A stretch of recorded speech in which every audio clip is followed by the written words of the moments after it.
देवड़ा साहब मेरे साथ पधारे अल्ट्राटेक सीमेंट यूनियन के अध्यक्ष एवं राजस्थान इंटेक में हमारे संयुक्त उपाध्यक्ष रतन सिंह जी, अल्ट्राटेक के महामंत्री राजेंद्र जी मेवाड़ा हमारे बीच में, पहले इसी कंपनी के कर्मचारी थे, हमारे यूनियन के साथी अभी ब्राह्मणों की सेवा में लगे हुए हैं। ब्राह्मण समाज के प्रदेश सचिव उग्रा जी, तमाम बैठे हुए सभी हमारे परिवार के सदस्य, इंटेक परिवार के, लक्ष्मी सीमेंट परिवार के, आप सबको आज हनुमान जयंती की बहुत बहुत शुभकामनाएं देता हूं और बालाजी से प्रार्थना करता हूं कि आपके घर में सुख समृद्धि, यश कीर्ति, धन वैभव और सदैव स्वस्थ रहे, मस्त रहे,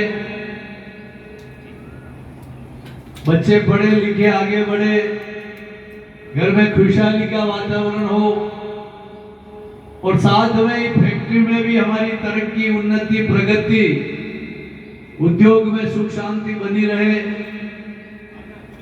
ऐसी कामना करता हूं। मैं आज आपके बीच में इसलिए आया कि मुझे आपने चौथी बार राजस्थान का निर्विरोध प्रदेश अध्यक्ष बनाने में जो इंदर सिंह जी और आपकी टीम ने पूरा सहयोग किया, उसके लिए मैं धन्यवाद देने के लिए उपस्थित हुआ हूं। जैसा कि आपको मालूम है कि मैं भी एक सीमेंट फैक्ट्री का मजदूर ही था, 2021 में रिटायर्ड हुआ हूं। मैं भी सीमेंट मिल में नौकरी करता था, मिलर था और मजदूर से मंत्री तक राजस्थान का बना सरकार में। तो सीमेंट के मजदूरों की पहली बार एक ऐसी स्थिति बनी है कि यहाँ पर इंटेक जो बनी थी 1947 से 2011 तक, कभी बिजली विभाग के दामोदर मौर्य साहब ने नेतृत्व, कभी हरिलाल जी व्यास ने नेतृत्व किया, कभी प्रसुंदर जी शर्मा साहब ने नेतृत्व किया, कभी बी चौधरी साहब ने नेतृत्व किया, कभी बेरूलाल जी मीणा ने नेतृत्व किया हिंदुस्तान जिंक से। लेकिन सीमेंट के मजदूर को प्रदेश की बागडोर संभालने का मौका रेड्डी साहब ने 2011 में मुझे सौंपा और उस समय ऐसी विषय थी, हमारे यूनियनों का वेरिफिकेशन में हम 5वें नंबर पर आ गए और प्रदेश में केवल 24,600 की सदस्यता रह गई थी। पहले नंबर में बीएमएस, फिर एटक, फिर C2, फिर HMS और हम इंटेक 5। ऐसी विकट परिस्थिति में मुझे बागडोर सौंपी, तब आप जैसे साथियों के सहयोग से, संकल्प शक्ति से मैंने राजस्थान का प्रथम दौरा करने की शुरुआत आपके माउंट आबू से की और फिर आपके यहाँ आया। आपने यहाँ जोरदार स्वागत और उत्साहवर्धन किया। उसके बाद बिनानी में रतन सिंह जी के वहां जोरदार स्वागत हुआ और पहली बार वहां पर भी इंटेक की मान्यता हमने हाथों हाथ पत्र लिया। तो ऐसे वो रथ चालू हुआ था, सिरोही जिले से उस रथ को शुरू किया था, श्रम रथ को। वो श्रम रथ सिरोही से शुरू हुआ, पूरे राजस्थान में घूमते घूमते आज चौथी बार लगातार निर्विरोध अध्यक्ष बनाने का जो मुझे सौभाग्य मिल रहा है मुझे बनने का, उसमें आप सिरोही जिले के मजदूरों का बहुत बड़ा योगदान है, इसलिए मैं आपको आभार व्यक्त करने के लिए उपस्थित हूं। मैं सदैव हमेशा ये बात कहता हूं कि मान्यता प्राप्त यूनियन का 2 दायित्व होता है। एक दायित्व तो वो मजदूरों के हित और हक की रक्षा करे, मैनेजमेंट के सामने मजदूरों का पक्ष मजबूती से रखे, उनके साथ कभी भी अहित नहीं होने दे। और दूसरा, उद्योग को भी सुचारू रूप से चलावे। उद्योग अगर सुचारू रूप से चलेगा तो हमारे हक और हित की बात की जा सकती है। जब उद्योग मान्यता प्राप्त यूनियन का दायित्व है कि वो उद्योग को सुचारू रूप से संचालित करवाने में योगदान दे,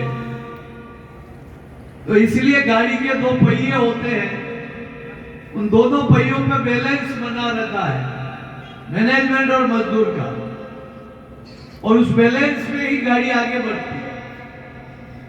दूसरा, मैं एक बात कहूं कि ये जो छत डाली गई है, इसके 4 स्तंभ होते हैं, 1, 2, 3 और 4। इन पे वजन होता है। अगर इनमें से एक स्तंभ कम हो जाए तो ये छत गिर जाएगी। वैसे ही उद्योग का पहला स्तंभ होता है मालिक, जो पूंजी लगाता है। दूसरा स्तंभ होता है जो मैनेजर, जो मशीनों की और मजदूरों की व्यवस्था करता है और उद्योग को सुचारू रूप से चलाता है। तीसरा स्तंभ होता है मशीन, और चौथा स्तंभ होता है मजदूर। इन चारों के ऊपर ही पिलर टिका हुआ होता है, और वो छत उस पे गिरती है तो छतों पे छतें डालते जाओगे तब तभी वो बढ़ता जाएगा। तो हमारी जो मजबूत पिलर जो 4 है, इन चारों पिलर में समन्वय अच्छा रहना चाहिए, संबंध अच्छे रहने चाहिए, तो हमारे पिलर मजबूती के साथ खड़े रहेंगे तो उद्योग की तरक्की। दूसरी एक बात मैं हमेशा कहता हूं कि मजदूर, हम 12 महीना मजदूरी करने आते हैं, लेकिन आपने देखा होगा, आप सबके, मेरे पिताजी भी किसान थे, खेती करते थे, मैंने भी खेती बचपन में की हुई है। तो सुबह 5 बजे करीब उठ जाते थे और सूर्य उदय के पहले खेत में पहुंच जाते थे, और शाम को सूर्य अस्त होने के बाद घर आते थे, और पूरा परिवार उसमें लगता था, और साल की 2 फसल हमको मिलती थी। और कभी कभार तो बारिश कम हो जाती तो फसल सूख जाती थी, और गेहूं के सीजन में ज्यादा सर्दी पड़ जाए तो दाह हो जाता था, तो गेहूं खराब हो जाते थे, तो गारंटी नहीं। यानी 24 घंटा उस खेत और खलिहान पे किसान अपना परिवार के साथ मेहनत करता, लेकिन उसकी 2 फसल की कोई गारंटी नहीं। हम भाग्यशाली हैं कि हमको 12 महीने, साल भर में 12 फसल मिलती। हर महीना होते ही फसल पक के आपके बैंक खाते में या नगद हाथ में आपके आ जाती है। चाहे सर्दी ज्यादा पड़ो, चाहे गर्मी ज्यादा पड़ो, चाहे बारिश ज्यादा पड़ो, आपकी फसल पे कोई फर्क नहीं पड़ता। और 13वीं फसल आपको बोनस के रूप में मिलती है। तो ये खेत है जो 13 फसल साल का देता है, वो 2 फसल भी गारंटी नहीं है, या 13 फसल की गारंटी है। तो इस खेत को मजबूत रखना, इस खेत का हिफाजत करना, इस खेत को सार संभाल करना, इसको ईमानदारी के साथ नौकरी करने का अपनी ड्यूटी है। फिर आप ईमानदारी से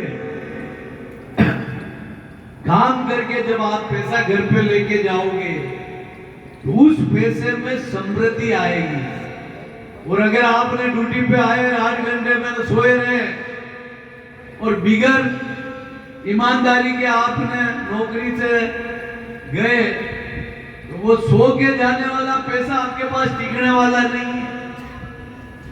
मशीनों को समय पर मेंटेनेंस नहीं किया, ऑयल पानी नहीं चेक किया, तो उस दिन की मजदूरी का पैसा आपने मशीन के साथ बेईमानी की, तो आपके साथ भी बेईमानी ऊपर वाला करेगा। तो आप वो बेईमानी का पैसा लेके घर पे जाओगे, उसके पहले समाचार आ जाएगा घर पे जानवर बीमार हो गया या इंसान बीमार हो गया, डॉक्टर के घर पे ले जाना। तो उस दिन की मजदूरी के पैसे से डबल आपको डॉक्टरों को देना पड़ेगा, दवाई के लिए खर्च करना पड़ेगा। इसलिए कंपनी कैमरे लगवाती है, लेकिन इन कैमरों से कुछ नहीं। ऊपर वाले की जो कैमरा है ना, नीली छतरी वाले का, वो कैमरा बड़ा मजबूत है।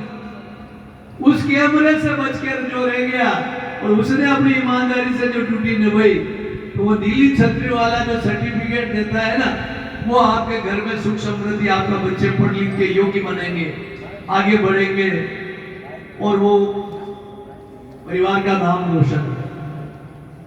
इसलिए मैं कहता हूं कि ये उद्योग नहीं, ये मंदिर है। और मंदिर में हम जा रहे थे, उसको दरवाजे पे मंदिर के, मैं अभी आया भोगा जी बाबा जी की डेरी पे धोख लगा के फिर अंदर गया। तो ये भी हमारा मंदिर है, दरवाजे में जाओ तो धोख दे के अंदर जाओ।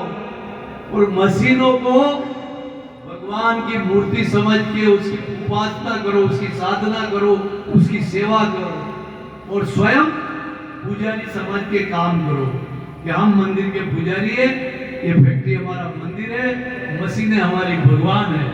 तो आप देख लेना, आपके जीवन में तब्दीली आएगी और घर में सब कुछ आनंद होगा और अच्छा जो बरकत होने लगेगी, घर में बरकत होने लगेगी। ये जीवन का अनुभव कह रहा हूं। मैं भी मशीनरी अटेंडेंट से मिलर बना, मेरी तनख्वाह क्या थी, लेकिन मेरे दोनों बच्चे आज पढ़ लिख के योगी बने। क्यों? वो बरकत मिली, ईमानदारी से काम किया ना, उसकी बरकत। आज मेरा एक बेटा मार्केटिंग और ब्रांडिंग का काम देखता है कंपनी में, और एक बेटा पूरे राजस्थान, मध्य प्रदेश और गुजरात का फेडरल बैंक का 500 करोड़ रुपया बड़ी बड़ी कंपनियों को फाइनेंस देता है। अभी वंडर सीमेंट का जो प्लांट आ रहा है जैसलमेर में, 500 करोड़ रुपया प्लांट उससे सैंक्शन किया।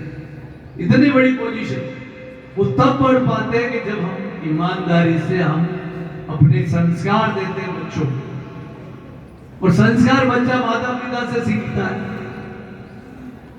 तो मैं आज इसीलिए ये कहूंगा कि आपका जो मेरा पे कर्जा है, आपने 4 बार मुझे निर्विरोध निर्वाचित किया है, मैं आपके लिए सदैव सेवा करता रहूंगा।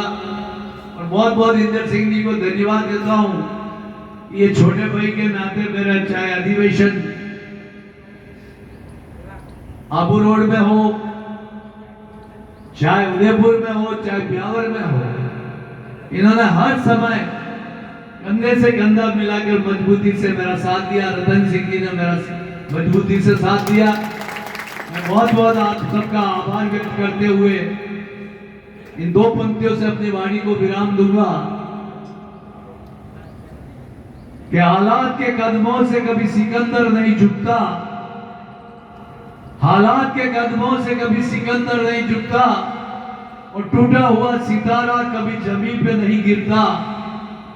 उठती है लहरें समंदर में गई ऊंची, पर समंदर कभी दरिया से जाके नहीं मिलता, समंदर कभी दरिया से जाके नहीं मिलता। जय हिंद, जय भारत, जय हिंद, जय मजदूर, जय बजरंग बालाजी की।